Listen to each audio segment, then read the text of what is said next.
ನಮಗೆ ಈ ಒಂದು ಪುಣ್ಯ ಅವಕಾಶವನ್ನು ಒದಗಿಸಿಕೊಟ್ಟಿರುವಂತ ಅಂದರೆ ಚಿಕ್ಕನಕೊಪ್ಪದ ಚನ್ನವೀರ ಶರಣರನ್ನ ಸ್ಮರಿಸುವ ಸೌಭಾಗ್ಯವನ್ನು ನಮ್ಮೆಲ್ಲರಿಗೂ ನೀಡಿರುವಂತಹ ಪರಮ ಪೂಜ್ಯ ಶ್ರೀ ಶಿವಶಾಂತವೀರ ಶರಣರಿಗೆ ಅವರ ಅಡಿದಾವರಗಳಿಗೆ ಪಡಬಟ್ಟು ಅವರನ್ನ ವೇದಿಕೆಗೆ ಭಕ್ತಿಯಿಂದ ಸ್ವಾಗತಿಸುತ್ತಿದ್ದೇವೆ. ನಮ್ಮ ಈ ಸಮಾರಂಭದಲ್ಲಿ ಸಾನ್ನಿಧ್ಯ ವಹಿಸಲು ಆಗಮಿಸಿರುವಂತಹ ಅನುಭವಿಗಳು, ಯುವ ಯತಿಗಳು, ಕೊಪ್ಪಳದ ಶ್ರೀಗಳ ಸೇವೆಯಿಂದ ಸನ್ಯಾಸತ್ವ ದೀಕ್ಷೆಯನ್ನು ಪಡೆದು ಸಮಾಜ ಮತ್ತು ಧರ್ಮ ಸೇವೆಯಲ್ಲಿ ತೊಡಗಿರುವ ಪರಮ ಪೂಜ್ಯ ಶ್ರೀಮನ್ ನಿರಂಜನ ಪರಮಹಂಸರು ಲಾಂಛನಕ್ಕೆ ಶರಣರೇ ಅಂತ ಬಸವಣ್ಣನವರು ಹೇಳಿದ್ದಾರೆ. ಅಂತಹ ಲಾಂಛನ ಧರಿಸಿದ ಆ ಪೂಜೆಗೂ ಸಹ ಭಕ್ತಿಯಿಂದ ಸ್ವಾಗತವನ್ನು ಕೊಡ್ತಾ ಇದ್ದೀವಿ. ಇನ್ನು ಇಂದಿನ ವಿಶೇಷ ಉಪನ್ಯಾಸಕರಾಗಿ ಆಗಮಿಸಿರುವಂತಹ ಡಾಕ್ಟರ್ ಎಸ್.ಎಂ. ಶಿವಪ್ರಸಾದ್ ಅವರು ಪ್ರಾಧ್ಯಾಪಕರು, ಐಐಟಿ ಧಾರವಾಡ, ಸಂಶೋಧಕರು ಹಾಗೂ ವಿಜ್ಞಾನಿಗಳು, ಇವರು ಸಾಹಿತ್ಯಗಳು ಮತ್ತು ಸಂಶೋಧಕರಾಗಿದ್ದಂತಹ ಡಾಕ್ಟರ್ ಎಸ್.ಎಂ. ವೃಷಭೇಂದ್ರ ಸ್ವಾಮಿಯವರ ಸುಪುತ್ರರು. ತಂದೆಯಂತೆ ಶರಣ ಸಂಸ್ಕೃತಿಯಲ್ಲಿ ಬೆಳೆದು ಬಂದವರು. ಚಿಕ್ಕನಕೊಪ್ಪದ ಚನ್ನವೀರ ಶರಣರ ಸಂಪರ್ಕ ಮತ್ತು ಅವಿನಾಭಾವ ಸಂಬಂಧ ಇವರ ತಂದೆಯ ಜೊತೆ ಇದ್ದು, ಇವರ ಕುಟುಂಬದ ಜೊತೆ ಸಹ ಎಂದೂ ಮರೆಯಲಾಗದಂತ ಆತ್ಮೀಯದ ಸಂಬಂಧ ಶ್ರೀಮಠದೊಂದಿಗೆ ಇತ್ತು. ಇಂತಹ ಮಹನೀಯರಾದ ಡಾಕ್ಟರ್ ಎಸ್.ಎಂ. ಶಿವಪ್ರಸಾದ್ ಅವರು ನಮ್ಮ ಈ ಬಳಗದ ವಿನಯಕ್ಕೆ ಒಪ್ಪಿ ಕಾರ್ಯಕ್ರಮಕ್ಕೆ ಆಗಮಿಸಿರುವುದು ಅತ್ಯಂತ ಸಂತೋಷದ ಸಂಗತಿ. ಅವರನ್ನ ಅತ್ಯಂತ ಹಾರ್ದಿಕವಾಗಿ ಸ್ವಾಗತಿಸುತ್ತಾ ಕಾರ್ಯದರ್ಶಿಗಳಾದ ಬಸವರಾಜ್ ವಕೀಲರು ಹಾಗೂ ಶರಣ ಬಳಗದ ಎಲ್ಲ ಸದಸ್ಯರನ್ನ, ಜೊತೆಗೆ ದೂರದ ಊರುಗಳಿಂದ ಬಂದಿದ್ದೀರಿ, ಗಂಗಾವತಿ ಇರಬಹುದು, ರಾಯಚೂರು ಇರಬಹುದು. ಶರಣರ ಸ್ಮರಣೋತ್ಸವ ಕಾರ್ಯಕ್ರಮ ಇವತ್ತು ನಮ್ಮೆಲ್ಲರನ್ನ ಜೊತೆ ಕೈಗೆತ್ತ ಪ್ರತಿಯೊಬ್ಬರ ಜೀವನದಲ್ಲಿಯೂ ತಮ್ಮದು ಒಂದು ಅವರ ಒಂದು ಅನುಭವವನ್ನು, ಜೀವನ ಚೈತನ್ಯವನ್ನು ರುಚಿಗೊಳಿಸಿ ಪ್ರತಿ ವರ್ಷವೂ ನಮಗೆ ಹೊಸ ಚೈತನ್ಯವನ್ನು ನೀಡ್ತಾ ಪ್ರತಿ ವರ್ಷವೂ ಸಹ ಈ ಸ್ಮರಣೋತ್ಸವ ಕಾರ್ಯಕ್ರಮವನ್ನು ಆಚರಿಸಲಿಕ್ಕೆ ಅನುವು ಮಾಡಿಕೊಡ್ತಿರ್ತಕ್ಕಂಥ ನಿಮ್ಮೆಲ್ಲರಿಗೂ ನಾನು ಮೊದಲು ಈ ಪ್ರಾಸ್ತಾವಿಕ ಸಂದರ್ಭದಲ್ಲಿ ನನಗೆ ಶರಣಾರ್ಥಿಗಳನ್ನು ಸಲ್ಲಿಸ್ತೀನಿ. ಇವತ್ತು ನಮ್ಮ ಒಂದು ಕಾರ್ಯಕ್ರಮಕ್ಕೆ 31 ವರ್ಷದ ಹಿನ್ನೆಲೆಯನ್ನು ನಾವು ಸ್ಥಾಪಿಸಿಕೊಂಡಾಗೆ ಕೇವಲ ನಾವು ಸೇರಿದ್ದು 50 ಜನ. ಅಲ್ಲಿ ನಾವು ಮಾಡಿದ್ದು 5 ಕೇವಲ ಕಾಫಿ ಬಿಸ್ಕೆಟ್. ಆದರೆ ಇವತ್ತು 31 ವರ್ಷದಲ್ಲಿ ನಮ್ಮೆಲ್ಲರನ್ನ ಈ ಸ್ಮರಣೋತ್ತರ ಕಾರ್ಯಕ್ರಮಕ್ಕೆ ಎಂತೆಂಥ ಸಾಧಕರನ್ನ ಈ ವೇದಿಕೆಗೆ ಕರೆದುಕೊಂಡು ಬಂದಿತ್ತು.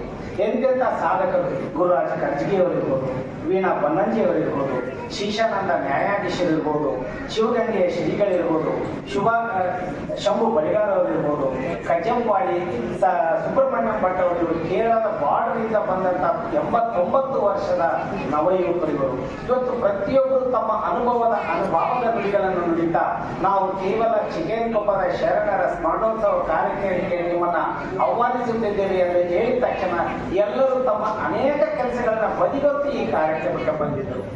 ಇವತ್ತು ಸಹ ನಾವು 1 ತಿಂಗಳಿಂದ ಈ ಕಾರ್ಯಕ್ರಮ ಸ್ಮರಣೋತ್ತರ ಕಾರ್ಯಕ್ರಮಕ್ಕೆ ನಾವೆಲ್ಲ ಕಾರ್ಯಕರ್ತರು ಬ್ಯುಸಿಯಾಗಿದ್ದೀವಿ. ನಾನು ಕೆಲವ್ರನ್ನ ಸಂಪರ್ಕಿಸಿದೆ, ಏಕೆ ನೀವು ಈ ಕಾರ್ಯಕ್ರಮಕ್ಕೆ ನೀವು ಬರಬೇಕಂದ್ರೆ ಅವ್ರು ನನ್ನ ಕೇಳ್ತಾ ಇದ್ರು. ನೀವು ಹೇಳೋದು ಬರುವ ನಮಗೆ ಬೇಕಾಗಿಲ್ಲ ಬಸ್ರ, ನಾವು ಬಂದೇ ಬರ್ತೀವಿ. ಯಾಕೆಂದ್ರೆ ಅವರ ಜೀವನದಲ್ಲಿ ಪ್ರತಿಯೊಂದು ಜೀವನದ ಹಂತದಲ್ಲಿಯೂ ಚಿಕ್ಕನಕೊಪ್ಪದ ಶರಣರ ಆಶೀರ್ವಾದ ಕೇವಲ ಆಶೀರ್ವಾದ ಆಗಿರಲಿಲ್ಲ, ಶ್ರೀರಕ್ಷೆ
ಹಿಡ್ಕೊಳ್ಳಿ ಹಾಂ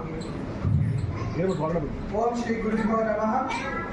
ಹಲವು ಮಾತೆಯರು ಗುರುರಾಯ ನೀನೊಲಿದು ಪಾದವಿಟ್ಟ ನೆಲವೇ ಸುಕ್ಷೇತ್ರ ಜಲವೇ ಪಾವನ ತೀರ್ಥ ಸುಲಭ ಶ್ರೀ ಬೇಗ ಕೃಪೆಯಾಗು ಎಂಬಂತೆ ನಮ್ಮ ನಾಡಿನ ಗುರು ಪರಂಪರೆಗೆ ವಂದಿಸುವ ಮುಖಾಂತರ ಘನಮೌನಿ ಚನ್ನವೀರ ಶರಣರನ್ನು ಈ ಸಮಯದಲ್ಲಿ ಧ್ಯಾನಿಸಿಕೊಂಡು ತತ್ಸ್ವರೂಪರು ಹಾಗೂ ಸದ್ಯದ ಪೂಜ್ಯರಾಗಿರ್ತಕ್ಕಂಥ ಶಿವಶಾಂತಿವರ ಶರಣರ ಪಾದಗಳಿಗೆ ನಮಸ್ಕರಿಸುವ ಮುಖಾಂತರ ವೇದಿಕೆಯಿಂದ ಎಲ್ಲ ಪೂಜ್ಯರಿಗೂ ಸಹಿತ ವಂದಿಸುವ ಮುಖಾಂತರ ಅವರಿವರೆಲ್ಲದ ಎಲ್ಲರಿಗೂ ಶರಣಾರ್ಥಿಗಳು. ಇದೇನು ಉತ್ಪ್ರೇಕ್ಷೆಯ ಮಾತೇನಲ್ಲ, ಅನುಭವದಿಂದ ಆಗ್ತಕ್ಕಂಥ ಮಾತು ನಾನು ಹೇಳ್ತಕ್ಕೆ ಇಷ್ಟಪಡ್ತಾ ಇದ್ದೀನಿ. ನಾನು 2016ರಲ್ಲಿ SLCನ ಮುಗಿಸಿಕೊಂಡು ಆಶ್ರಮಕ್ಕೆ ಆಗಮಿಸಿದಾಗ ಪೂಜ್ಯರು ಅತ್ಯಂತ ಆತ್ಮೀಯವಾಗಿ ನನ್ನನ್ನು ಮಾತನಾಡಿಸುವುದು ಹಾಗೂ ಕೆಲವು ವಿಚಾರಗಳನ್ನು ಹಂಚಿಕೊಳ್ತಕ್ಕಂಥ ಅವಕಾಶವನ್ನು ನನಗೆ ಕಲ್ಪಿಸಿಕೊಡ್ತಾ ಇದ್ರು. ಹಾಗೆ ಇದೀಗ ತಾನೇ ಚನ್ನವೀರ ಶರಣರ ಪವಾಡ ಪುರುಷಗಳನ್ನ ನಾವೆಲ್ಲರೂ ಹೇಳ್ತಾ ಬಂದಿದ್ದೇವಲ್ಲ, ಅದರ ಒಂದು ಸಾಕ್ಷಿಭೂತವೆಂಬಂತೆ 2017 ಹಾಗೂ 2018ರ ಸಾಲಿನಲ್ಲಿ ಚಿಕ್ಕನಗುಪ್ಪದ ಚನ್ನವೀರ ಶರಣರ ಒಂದು ನಾಟಕವನ್ನು ನಡೆಸಲಾಗ್ತಾ ಇತ್ತು. ಆ 2 ವರ್ಷದ ಅವಧಿಯಲ್ಲಿ ಚನ್ನವೀರ ಶರಣರ ಪಾತ್ರವನ್ನು ಅಭಿನಯಿಸ್ತಕ್ಕಂಥ ಅವಕಾಶ ನನಗೆ ಸಿಕ್ಕಿದ್ದು ಜೀವನದ ಒಂದು ಪುಣ್ಯವನ್ನು